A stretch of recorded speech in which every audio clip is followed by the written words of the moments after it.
Good day, everybody. My name is Ziwei, and I too am an echoing dream failure.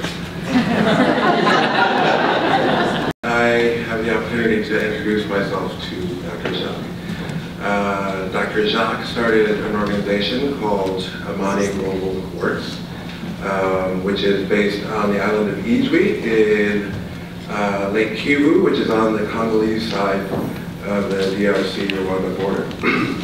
Amani Global Works operates a community-led and driven health center that's really achieving remarkable results in one of the most challenging operational environments imaginable.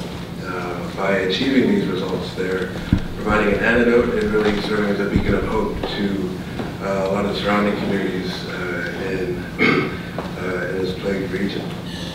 So as I was thinking about how to collect my thoughts this morning and succinctly summarize the great many wonderful attributes of Dr. Jacques, I thought about what Cheryl Dorsey said in terms of impact and performance evaluation really being best measured through persistence and effort. And if those metrics are the dominant paradigm, then there's no doubt in my mind that Dr. Jacques will change the world. Dr. Jacques is one of the most earnest and dedicated people I've ever met.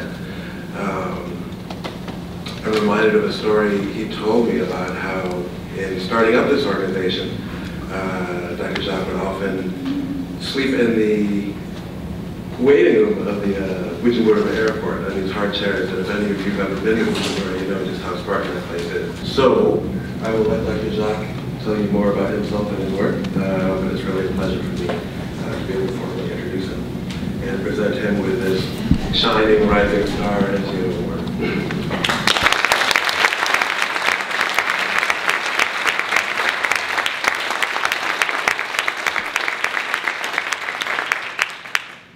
Thank you so much for making me feel like I'm, in LA.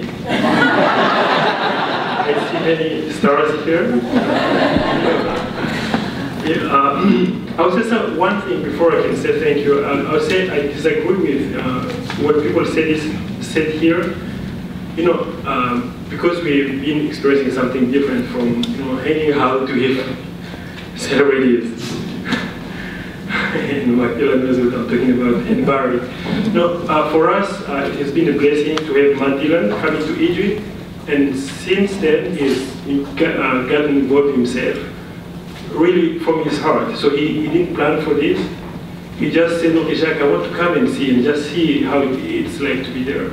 He showed up, he got caught by the fire, came back, organized the fundraising, encouraged by Barry and the Single Family Foundation. So I have a different experience, so I disagree on that part. But for the rest of everything, I agree, actually. So can you allow me to call my wife, Mimi? I'm here, and I'll tell you what.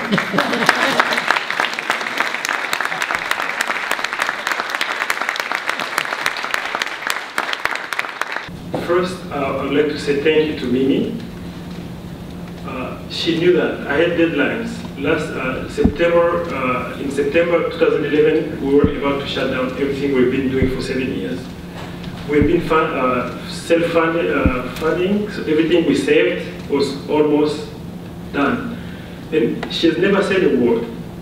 And she works with Dr. Ziwei at Columbia University Medical Center, and just told Ziwei, no, we run something in Ijwi, and we're looking for people who can help us because we can't do this anymore.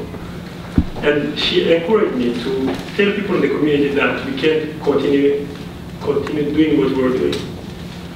The community did not only gather everything they could to put together $1,500. It was a huge thing for this community, but they also came. They said we will never wait for people to give us money to do what we are supposed to do. They gathered everything they could, stones, cut sticks. We are very proud of this. When we come to Ijwi and Matt Dillon saw that, I think we consider ourselves as a Columbia, Harvard, medical center in that region. Our inpatient ward is in mud. People sleep on mats, but everybody is proud because they've done that, and I'm very proud. And since then, I said I will not abandon you. Zero took this seriously and said, Jacques, I'm going to do that, and introduced us and sent an email to Andy. Surprisingly, they immediately responded. We met.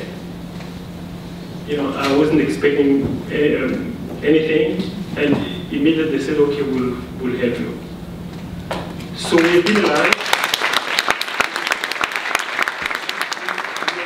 We do everything we can now because of Ziwe, Andy, Barry, Martin, Antoine, and everybody.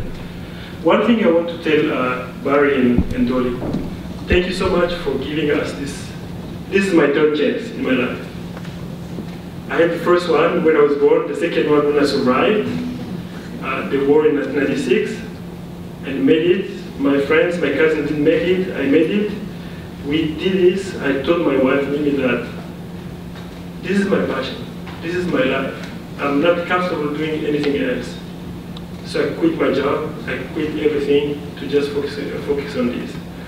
And Segal Family Foundation has given me the chance to pursue this. And as Sherry mentioned that it's very good to invest in people. I'm usually shy in taking credits, but now that after meeting Andy in Nairobi, Andy has been encouraging you need to take credits, man. You need to take credits. So I take this credit and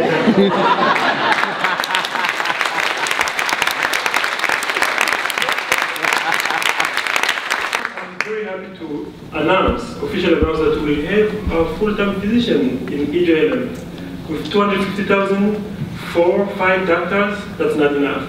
So what Segal is doing, adding 1 extra doctor in Ijo Island for 250,000 is equivalent of adding 1,000 doctors elsewhere. This is huge. In 2010, we conducted a survey with Harvard, and we found out everything is in the superlative. The highest mortality, maternal mortality rate. Nothing compared to what you're seeing in Egypt. The highest child mortality rate. The highest fertility rate. I myself from Egypt come from a family of 16, so we are a small family compared to the rest of people in the island. 1 mother, 1 father, 16. We are nothing. So what you are doing, just helping the doctor to be there, supporting these nurses, and helping me to pursue this, it's more than you can imagine. We always discuss at home with our children and our friends. Why don't we build on the strength that this island has? Peace in the middle of, you had the genocide in 1994. You have a war that's been going on for 20 years in this. And in the middle of this peaceful island, how come nobody talks about that? Even in DRC, I meet the governor, I meet some ministers, and I tell them, why don't you invest here? They all say, why? Can anything good come out of Egypt? I'm committed. I'm very proud of my passion for Egypt to be an example for the Eastern DRC region. And I know, and I feel it, and since with this star, so I'm going to take it literally, the way you describe it. I'm going to be that star, not that star on TV, but that star I'm going to rise the highest possible and just bring this message of hope. And I would like Mimi to say something. We have 4 children. She works full time. She wins the bread, and I spend.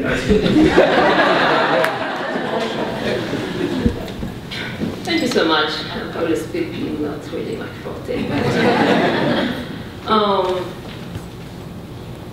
As Jacques said, Madigan was caught by the fire. Jacques is a very passionate guy, as you can also see, and I'm very proud to be part of his life. He came up with the idea of going back to Ijwi at a very critical time in our lives. He decided to quit his job, and I first found that being a crazy decision. When he came back after his first trip from Ijwi, after quitting his job, he came back with stories and passion, and the passion has always been there. There must be a reason. So I said to myself, I need to go back again and see what's there that's made him give up on everything to focus 100% on the work in the EG. So we went back together. Pregnant women who had to work mountains, hours, in order for them to reach a clinic where they could get care, where they could be able to deliver in a safer environment. And most of them did not make it. I saw this woman who came to see Jacques as a physician when he was there because she lost 2 children. She could not get the care that she needed. And she was pregnant again and wanted to make sure she would be able to save this child. And he was all that she needed. And he had nothing but his 2 hands and his brain. And from that moment on, I said to myself, even if it's hard, but at least I know my kids are safe, they can get the care that they need. But he is everything for thousands of women and children on that island. They have nothing else but him, his 2 hands and his brain. We did not have any infrastructure, so he was just providing care with, this was all. And this little all was everything to them. So I said to myself, we have to do everything we can to keep going. We've been able to keep going for about 2 years, and we reached a point that we could not sustain it anymore. It was just impossible with my little salary to sustain our family and sustain his work in EG. And we were at that point when I shared our struggle with Ziwe. And God bless you, man. Right away, I feel he understood without even me having to explain too much. He was like, oh man, you are doing a great job. You are doing a great job. And right away he introduced us to the Seagull family, and we were able to keep our work going. Actually, it's growing. We have a clinic where full staff nurses. Now we have a full-time physician, and it's just such a hope on the island if anyone has a chance.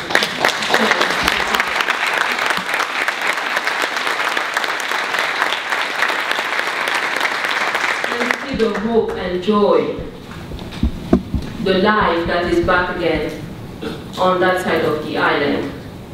It's just amazing, and I just say thank you so much, and I'm so proud of you, Jacques.